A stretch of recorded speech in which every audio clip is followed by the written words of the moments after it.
Welcome into another edition of the Unbearable podcast. I'm Ryan Voss, and with me, as always, is Drew Testa. Drew, how you doing? I'm doing pretty good. The only thing that's been dragging me kind of down lately is, obviously, RIP Luis Robert and his hip flexor situation. But beside that, it's good. And I also want to say, now that we're both done with school, I would think we're going to be able to have a lot more time to probably pump out a lot more episodes coming here in the next little while. So that's good. Yeah, I agree with that. I'm not sure if there's going to be too much to talk about, but we definitely will hop on the mic. And I think now that there's no school for a little while, the quality will get better too. So you guys have been watching. It's only right that the quality gets better. All right, so today we're going to do a deep dive into this draft class. And by doing so, we're going to talk a lot about the future of the team, not just in 2021, but beyond. There's a lot to talk about, a lot to unpack. So let's just start with the first pick, number 11 overall, Justin Fields. Drew, I know we already had a podcast over this, but what are some thoughts a week later? Yeah. Now that we've had some time to sit and digest this pick, I still like it as much as I did originally. And I feel like a lot of the buzz coming out of the draft was created by us. I feel like we're a lot of, what people talking about outside of maybe the Aaron Rodgers ordeal and how that plays out. But I still like it. I mean, obviously we have to wait and see till he gets on the field. Nothing is a sure thing. But this is the best I felt about the quarterback position probably my whole life as a Bears fan, honestly. Yeah, it's crazy to see that the media, not just the local media, but the national media and the fans are all in love with the same quarterback. I don't think I've ever seen that before.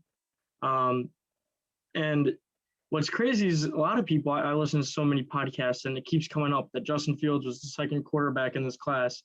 And had it been another year, he would have been the first quarterback in this class.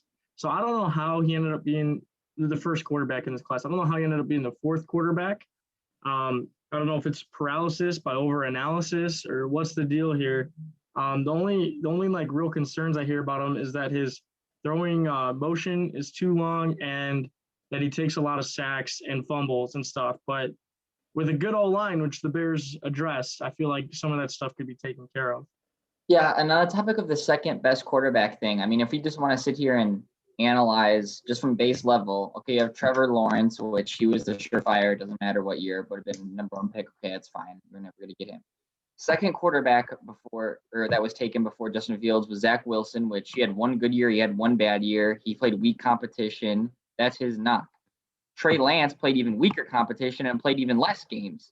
So really, when we are analyzing it, those are two big negative things on those other two quarterbacks that were taken before Fields. Yeah, and I don't feel like Fields is negative as bad as those.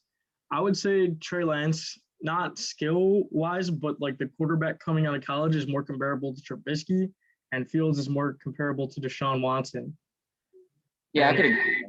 Yeah. So, but that's another thing that I had I had to hang up on. The only thing I can also think of is out of all the quarterbacks that have been super successful in college, no quarterbacks in recent memory have been successful in the NFL except for Deshaun. We all know the Deshaun Watson case, but and there's also the stigma of Ohio State quarterbacks, but those were under Urban Meyer. Now Ryan Day is the head coach, so it could be a little bit different over there. So I don't know. We're overthinking this. Justin Fields is a great talent, and I'm glad to have him on our team. There's no denying that. Any other thoughts? And about the Ohio State thing as well. I mean, that the Oregon quarterbacks had the same kind of stay away from stench, and look what Justin Herbert did last year. So if that tells you anything, it's that times are changing. Yeah. Do you know I don't think, have you seen Endgame? Are you one of the few people that haven't watched that movie? I mean, I know what happens, but I don't watch those Marvel movies. Yeah, I thought that was true. So I'm sure you know this meme where it's like, what are the possibilities happening? And Doctor Strange says 1 in whatever trillion. Yeah. That's exactly how I feel about the Bears getting Justin Fields. I really think that it was divine intervention by the football gods because it should not have happened. And I got a list of things that I thought of that happened that led to the Bears getting Justin Fields. And I think if none of these things happened, if one of these things didn't happen, we might not have ended up with Justin Fields. So first we have the 49ers smokescreen. They're not saying who they're taking. And the 49ers trade up. You have Dan Orlovsky dragging Fields through the mud. You have Atlanta passing on the hometown kid, taking Kyle Pitts. You got the Dolphins drafting Jamar Chase, allowing the Panthers to get Penei Sewell, which the Panthers sorry, The the Lions Lions. didn't get Sewell. Yeah. Yeah, if the Lions didn't get Sewell, they might have took Fields. You got the Panthers and Broncos being idiots, thinking we're okay with Locke and Bridgewater and Darnold. Maybe the Rodgers rumors helped out, so that way Broncos didn't take on. But you have the Giants losing out on Devonta Smith because of the Eagles trade up because Cowboys lost out on Surtain to the Broncos. It was so crazy all the things that happened. If one of those things didn't happen, one of those dominoes didn't fall that exact way, I don't think the Bears would have got Justin Fields. Yeah, I could definitely agree, and that's why the NFL draft is so interesting. Because when we did our pre-draft episode, we both said anything could happen, and it just so happened that this time everything played. I know we talked about this in the last episode, but everything played perfectly into our hands. It could not have went any better for us. It's impossible. Yeah, and out of all the QBs that were available, the Bears could have attained this offseason, such as Darnold, Jameis Wentz, Stafford, Goff, Mac Jones, Trey Lance, Zach Wilson. Who would you want the most out of those? And Fields. Justin Fields. Yeah, me too. And the smart answer is Wilson. I'm not just saying that because we got him. I honestly believe that. Honestly. Yeah, and the only one that you could say out of those is Zach Wilson. Russell Wilson. But we would have to give up more for an older quarterback. We gave up less for a young guy that could be Chicago starter for the next 20 years. So I feel like the offseason played out perfect for that. I got two more nuggets for you. So this is according to Adam Hogue. Apparently, Washington, Patriots, and Minnesota all wanted QB, and also the Raiders were a sleeper for Fields, and they would all pick before the Bears. So we already talked about last episode how we felt that it was justified to trade up, but I think after that news, it's even more justified. Yeah, I agree. I don't think the Patriots pass on Justin Fields for Mac Jones, especially with Cam Newton in their building. I don't buy that. So, and like I said, yeah, even if I didn't have a problem trading up then, I don't have a problem trading up now. Even when we picked Trubisky, when we traded up to get him, like, okay, you could talk if Trubisky would have ended up being good, that conversation about trading up would have never happened, you know. And if they really wanted Trubisky and they were that worried, then it makes sense to trade up. So I didn't have a problem with it then. If there's a quarterback you want to get, and then yeah, trade up and make sure you get him. I've never had a problem with that. Okay, and this conversation's already started, so we can talk about it a little right now. Do we sit Justin Fields or do we start on week 1? What do you think? My heart wants him to be out on the field week 1, but if we're being realistic, I think he should probably sit a couple weeks just to make sure he's okay, because you don't want to rush him in there. And then what if first game, you know, he has a bad game and then his confidence is just shattered? You know, let him develop a little bit more. Let Nagy work with him. This is allegedly Nagy's guy, the one he wanted. So let him take as much time as he takes. And then if it is his guy, like everyone's saying, he'll know when he's ready. Not us. He'll know.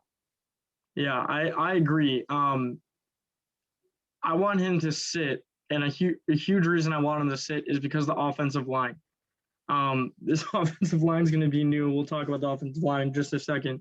And the wide receivers too. We're going to have some new guys. Like, I want to make sure that the team is like working and functioning before we just throw them out there. You know, we're going to maybe have 2 rookies and a second-year guy out there on the offensive line. We want to make sure that they're prepared and know their assignments and know what to do on what plays before we just throw Justin Fields out there, because we don't. And that's another thing I was going to bring up. I don't think we got to be competitive in 2021. That's not the goal.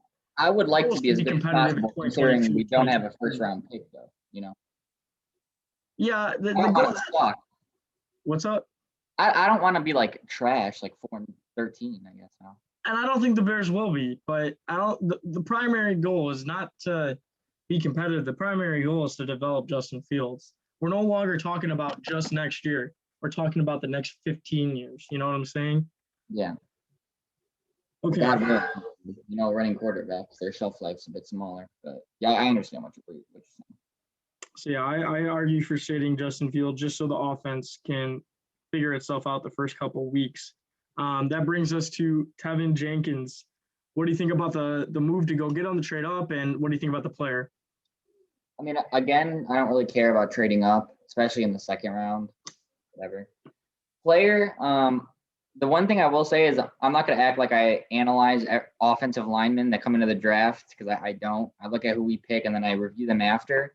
But a couple positives is we know how good the offenses are in the Big 12. That's probably the most offensively prolific conference there is. They're always throwing. So to get a star tackle from that conference, he's got to be good is one thing I look at it. And then after watching his tape, he kind of reminds me of like those clips from Michael Oren, The Blind Side, when even after the play is way past him, he's just still like throwing the guys around. I think he's aggressive. I think he looks like a super nice guy. Like he looks like he wouldn't harm a fly. But on that field, he looks like a tank, man. And I think he's going to be good. Here's my comparison to him, and I don't know offensive linemen very well, but I would say he's Aaron Donald, but an offensive lineman. Like that's how jacked he is and how like tenacious he is on the football field. Brett Coleman, he's one of my favorite draft analyst guys. He's got a video on Tevin Jenkins analyzing his tape, and he says that he was the most, I don't know what the word, the baddest man in this draft or whatever. And he did a great video. The reason he fell was because he had some injury concerns, but obviously the Bears weren't too worried about if they were going to trade out for him. They had a first-round grade on him, and a lot of people thought the Bears might get him at 20, so I love the move. And with the drafting of him, and this Borum guy, we resulted in the cutting of Charles Leno. What do you make of that move? I mean, if they believe this guy is going to be the starting left tackle week 1, then there's no point to keep Leno. But I mean, I would have liked to kept him around just for that backup plan. Because like, what if someone gets injured, or what if he's not ready and he's just a right tackle right in the beginning? And that'd be completely fine too. Like not everyone's ready to play left tackle in the NFL week 1. So, I mean, I would have liked to keep him around just for a little bit to see and make sure, because now that's a lot of pressure on him to be saying, you're basically saying, okay, you're our starting left tackle week 1, so you better get it down pat. Yeah, my thing is this offense is completely brand new. Since 2018, like that was our best year in recent memory. There's only going to be 4 guys that are still on the team, and that's Robinson, Cohen, James Daniels, and Whitehair. Yeah. So, I mean, this offense is completely brand new. You can, I guess, count Anthony Miller, but I really don't think he's going to be on the team. I'll talk more about that later also. But you kind of got to get the young guy out there. You got to get him some reps. So the way I see it right now is left tackle, we know it's going to be Jenkins. Left guard, Whitehair. Center, Mustafa, he's got to be the center because there's no other center on the team. I guess you could move Daniels or Whitehair back to center. They both played it. Right guard should be Daniels, in my opinion. Then right tackle would either be the Borum guy or Afedi. That's my take on it. I don't know if you got a dream offensive line or. Yeah, I would. They said that Borum guy projects to guard. So I think in the beginning he's going to be a backup. And then if one of our interior linemen gets hurt or if Mustafar starts struggling, they'll switch around to put it in there. I would think day 1 it would be a Fiddy at right tackle. That's just what I would do. But you never know because it's still a long way till opening night. Yeah. The big knock on the Borum, he seems, the PFF started tweeting that he has like 0 pressure percentage or whatever. Like this was a rock solid dude. And the big knock on him was that he was a little bit overweight, but apparently that weight is no longer an issue. So I'm actually high on this guy. For being a 5th rounder, I think he's got a solid chance of actually starting on this offensive line. He played in the SEC and allowed a 0% QB pressure rate. I really like that. So that brings us. You didn't know that? No, I said it doesn't get any better than that. No, 0%. It doesn't. Yeah. So. All right. Next brings us to Khalil Herbert. What do you make of that pick? I don't know much about this dude, to be honest. I really don't know anything about him at all. I don't really think we needed a running back. I wouldn't have picked a running back. That's just me. But I mean, if he could be like a gadget player, special teams player, I mean, I'm cool with it. I guess we'll see what he could do. I don't know if this is a hot take. I would be kind of surprised if he made the roster, 53 man, to be honest. But I mean, he's going to get a chance like everyone else. He just got to go out there and prove it. But I don't really have much to say about him. You know, I mentioned a couple episodes ago, I maybe sound a little cocky saying this, but sometimes I just got feelings about guys that are going to be the real deal. And I feel like this is one of them. Just not knowing anything of him, just reading up on him and watching a little bit of tape. My take is, yeah, running back wasn't a position of need, but we saw what happened to the running back position last year after Cohen went down. Yes, we went out and signed Damian Williams. Yes, Cohen is healthy now, but something happens again. It seems like Herbert's almost like a clone of Cohen. And you could also, there's talk because we don't know what we're going to do with the wide receiver position because Anthony Miller is really trending like he's not going to be on this team. So whether it's Daz Newsome, who Daz Newsome was, we'll talk about a little bit about that right now too. He was drafted primarily to be a punt returner, but he could play receiver. I mean, that's what he is. So he could take that Miller spot. It could be Damiere Byrd. It could be Marquise Goodwin, or it could be Tariq Cohen. They said last year they wanted to use him more out of the slot more, and then he gets hurt. So I'm okay with having 4 running backs that Matt Nagy can use however he wants. Some teams, you look at the Patriots, how they have 7 wide receivers that are all great and they all do different things. I view Cohen and the Herbert guy just offensive weapons. You can use them for mismatches, speed. So I don't mind the move at all. I think people were saying there's been great value getting him in the 6th round. And if Cohen gets hurt again, or if Cohen has a bad year, this guy could take up that role, which is no problem. Yeah, I think more of it is just I've maybe seen – I watched Miami when they played Virginia Tech this year. That's probably the only game I've ever seen him play. And then even then, I wasn't thinking like, oh, this Virginia Tech running back's a prospect. I better watch him closely. So I think more of it is just I don't know pretty much anything about this guy. Yeah. Any thoughts on Daz Newsome? I like him a lot, actually. I think he could be a decent player for us. He's got really good speed. North Carolina was a really, really good offense this year. He wasn't even the best wide receiver on their team. They got a couple other guys. I'm not saying to put him down. I'm saying for the numbers he's able to put up, not even being the primary target, I think shows how much of a big play he could be. And like you said, he could also be a returner for us, which we need since Cordell Patterson left. So I think he could be something. I'll say that. Yeah. I mean, if we found Darnell Mooney in the 5th round last year and made him into a stud, there's no reason Daz Newsome also can't be. I think he's just another weapon on this team. He could step into the Anthony Miller role. I think he's already projected to be like the 4th receiver on the depth chart before the Damiere Byrd signing, which I don't know too much about him, but he put up solid numbers last year for the Patriots. He's pretty good. He had some games where he did pretty good. He's fast. And that's the thing. There's now like Tariq Cohen, who used to be the speed guy on the team, is like the 4th fastest guy on the team. The Bears added a ton of speed, and I like that.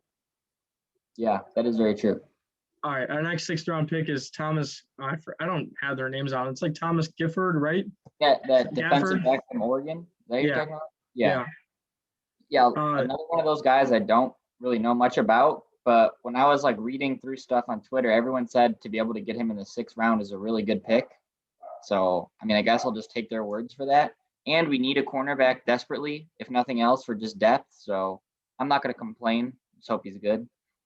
Yeah, the knock on him was that he's not really a physical guy. He doesn't have all the physical talents and traits in the world. But he's right in with Eddie Jackson, bro. What's up? He'll fit right in with Eddie Jackson. The thing about him though is he's smart. He's kind of got the right place at the right time. Was that sarcasm, Drew? Yeah, it was. And he actually sat out this last season because of COVID. So had he played or had he declared last year, people think he would have been like a 3rd or a 4th round pick. Right. And that brings us to our last pick. It's the guy, I should have had their names. It's Thomas Graham Jr., and that's the cornerback. Then we got Tonga. It's like Chris Tonga. Oh, Any yeah. thoughts on him? YU? Yep. Yeah. I have decently high hopes for this guy. I'm not going to lie. I know he's a 7th round pick, but we need – he could be like that I think his first name was Joseph Urban, right? That was his name? Urban? Brett Urban. Brett Urban. He could be like him / Roy Robertson Harris replacement, situational defensive lineman, and I think he'll be solid in that role. Yeah, the thing about him, he's 25, so he's a little bit older, but the Bears have been really great at finding defensive linemen, and this guy, he's just a huge dude to put up in there. So I don't mind the pick at all for a 7th round pick. I'm good with that. That's the thing with the whole Bears draft. There's so many draft analysts, and it's not just the same guys in Chicago. It's national people too are talking about how much they love the Bears draft. And usually if you have a good draft, you get 3 guys. That's considered a really great draft. but I see a role for each one of these guys drafted to contribute in 2021. And I like that. I'm not trying to be a homer. I'm not trying to be overexcited about the Justin Fields pick, but I really truly believe each one of these guys can somehow make an impact on this team.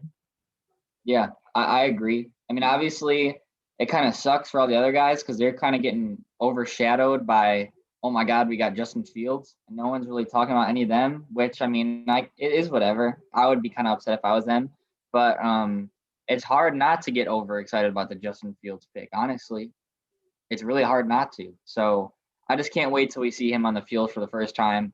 Especially, I'm actually excited to watch preseason this year. Honestly, Right, we will get to see him there. So, the one last thing I really want to talk about, and then we can talk a little bit more, but I wanted to make sure I brought this up, was the Justin Fields quote where someone asked him, "Do you feel any pressure being quarterback in Chicago, who's never had like a true franchise quarterback?"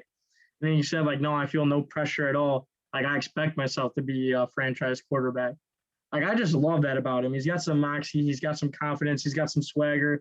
He seems like he's got a chip on his shoulder. Like, he's ready to just go out there and prove everybody, silence everybody.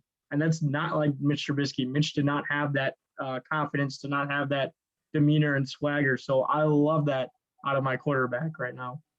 Yeah, and I don't want to like sit here and talk down on Trubisky about his character, especially. You can't. Yeah.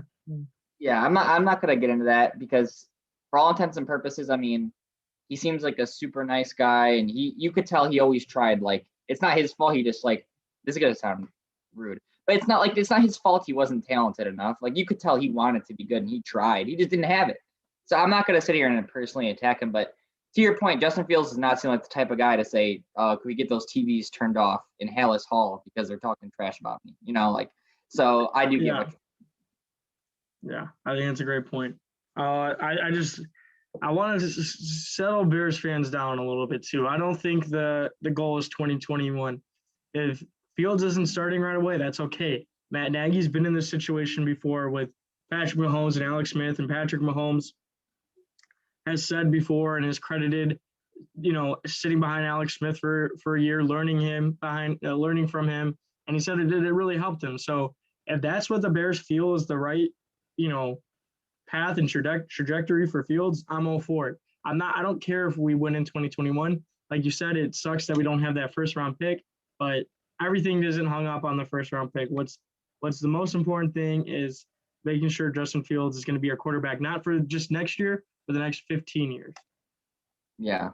I would gladly sacrifice being an average team this year to make sure Fields hits his full potential. I'm with you on that. And one last thing. We really, really got to stop the Matt Nagy hate. This man has never had a losing season as a head coach. He made the playoffs 2 out of 3 years. I'm not trying to tell you. I'm just telling Bears fans in general. I love Matt Nagy. He's tied for the second most wins through 38 games through our first 3 seasons or whatever. 28 wins. I will say one thing that might upset you is that before this draft, so before today is Wednesday now, so before about a week ago. It's Thursday. Oh yeah. Okay, so like previous to last week, I could understand it, and I was even on the ship too of why people didn't like Ryan Pace. I know you were a fan of his, but I think even you have to realize you could understand why someone would be critical of him.